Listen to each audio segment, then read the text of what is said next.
Welcome to the Comfy Chairs, a podcast from 123 Limited. I'm Kate, and today I'm sharing a comfyHQ segment where we get practical about what it really takes to lead well. I'm answering two questions that land at the intersection of connection and performance. First, what role does mentorship play in leadership development? And second, how do you lead a remote or hybrid team effectively? These might seem like very different topics, but they share a core challenge. In both cases, you're trying to build trust, share knowledge, and support people's growth, even when you're not sitting in the same room. What role does mentorship play in leadership development? I love this question. When I led an organizational development team, we built a leadership academy with programs tailored to executives, middle managers, frontline supervisors, and emerging talent. I ensured every one of those programs included a mentoring component. Whether it was 12 weeks or 12 months, we hardwired mentor relationships into the learning experience for current and future leaders. I always saw this as an essential to these programs because mentoring provides so many benefits to individuals, teams, and organizations. One natural outcome of a mentoring relationship is the relationship. Regular and intentional meetings with mentors naturally create deeper understanding and familiarity. Over time, these connections impact organizational agility, efficiency, and trust. They also support aspects of professional advancement by giving individuals support beyond their direct managers. This is actually one of the reasons that I recommend formalized mentoring programs to provide structure and oversight. Informal mentoring is not bad, but it can unintentionally reinforce bias. With the structure of a formal program, you can improve access, exposure, and equity for underrepresented employees. While race and gender are obvious and important considerations, very nuanced considerations in fact, mitigating bias extends beyond those factors. Tenure, professional background, personality, all of these and more can be unintended barriers to great mentor relationships. Imagine a quiet, introverted employee who has great potential and needs guidance to find her voice and be comfortable in larger groups.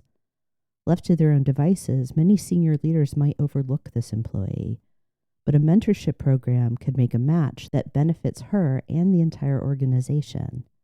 When leadership development provides mentoring opportunities, it allows you to cross-pollinate personalities, functions, and countless other populations within your organization, and provide the space for people to create significant connections.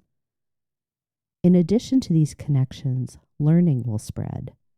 During an effective mentorship, what I know becomes what you know. Good mentors pass on the lessons they've learned from both wins and losses.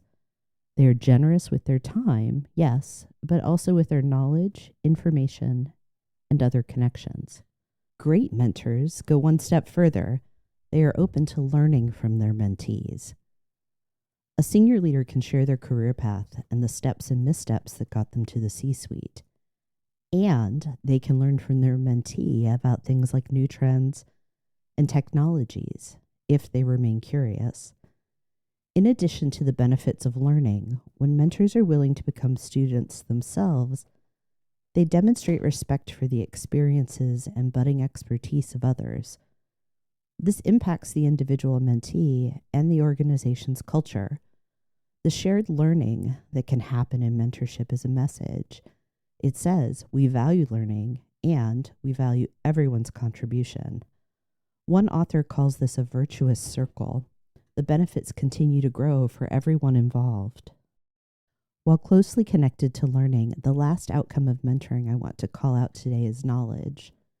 Knowledge sharing or knowledge management has developed into a discipline. Mentorships can play a significant role in this process. Mentors have the opportunity to share their tacit knowledge, making it explicit and known to others.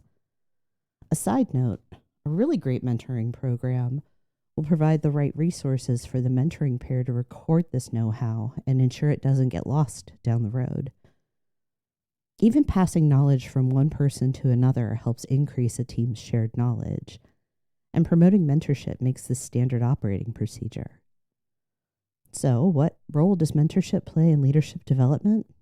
It connects people, spreads learning, and preserves knowledge. But more than that, it reminds us that leadership isn't a solo act, it's a shared experience. How do you lead a remote or hybrid team effectively?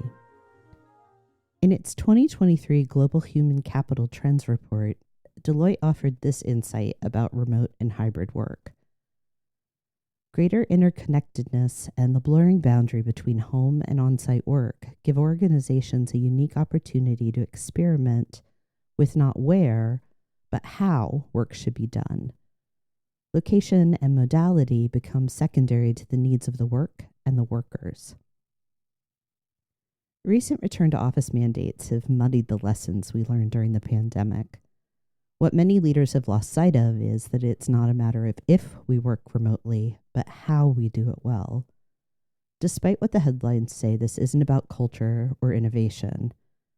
It's not even about real estate. The real problem is that most managers struggle when they can't lay eyes on their employees.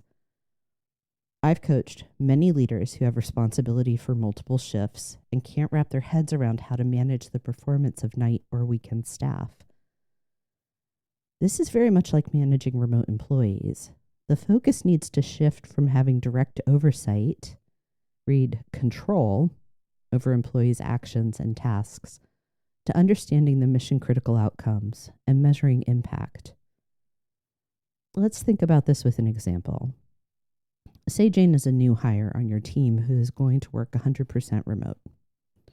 During the interview process, you naturally outline the role and responsibilities, as well as expectations for remote employees. And let's say that this was all reinforced with information provided in the company's new employee orientation. Before Jane started, you did what you always do, made sure she had the system access and resources she needed to succeed. You meet with her on day one, at minimum at the start and end of her shift, taking time to review her job description, to explain her department orientation, answer her questions, and generally give her a positive experience on her first day. All of this is done remotely, but doesn't differ in its essentials from the way you onboard an employee in the office. Let's fast forward 1 month. Jane has completed her initial training, and you're ready to give her a small independent assignment to see how she's progressing. Again, the difference here is the virtual versus in-person meeting. In either scenario, you outline expectations, due date, parameters, deliverables, and the like, confirm understanding, explain how you will follow up, and ensure Jane knows she can reach out to you or others for help. During the assignment, you check in with virtual meetings, email, or whatever channel you determined, and when the work is done, you verify that it meets expectations, provide feedback, and move to the next assignment. All of this mirrors what you do for on-site employees. This is true for all aspects of managing remote or hybrid employees. What many leaders and remote folks struggle with, though, is creating a sense of connection. We've heard a lot about the value of so-called water cooler moments. Let me be clear. I do agree that in-person work has qualities that remote work lacks. There is more spontaneity in the connections and passing encounters. Of course there is. But that's the nature of working on site. And on-site work lacks many of the benefits of remote work. These modes of working will never look or feel the same. So we have to be willing to redefine what connection looks like for remote employees. The good news is that we can still learn lessons from what works in the traditional on-site experience. The most useful and easiest technique? Talk to your employees. Whether they are on-site, hybrid, or remote, the best way to engage with people on your team is with ongoing dialogue about their work, their preferences, needs, and aspirations. For any moment of contact you have with an on-site employee, identify an analog for remote workers. Regular one-on-ones? Well, obviously, this happens with virtual meetings. Casual conversations at an employee's desk? Substitute a text or chat message. In fact, book 10 or 15 minutes every day to send a quick note to your remote team, something that mirrors the types of off-the-cuff questions and conversation you have with on-site staff. How was your weekend? What do you need today to keep on track with that report? I went to a new restaurant last night and want to tell everyone about it. It won't be exactly the same, but it doesn't have to be. Remote work brings different benefits, and part of the deal is losing some of those unplanned office moments. The key is to acknowledge that trade-off and talk about it. Make it part of the conversation you are already having, or should be having, about the employee experience.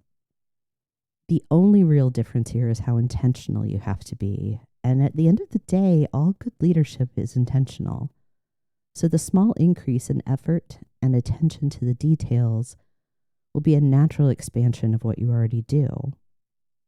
Leading remote and hybrid teams isn't about reinventing management. It's about staying consistent, getting intentional, and being willing to connect in new ways.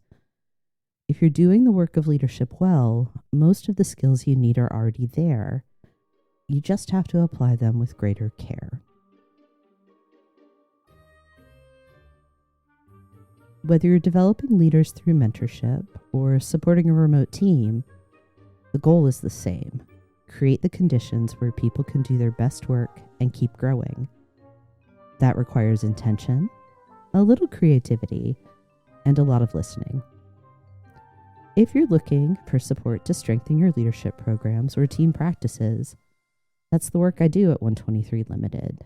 You can learn more or reach out at 123limited.com. And if you have a question you'd like me to explore in a future comfyHQ episode, send it my way. Next week, I'll be back in the comfy chairs with a conversation about confrontation with my father as a special guest. Thanks for listening.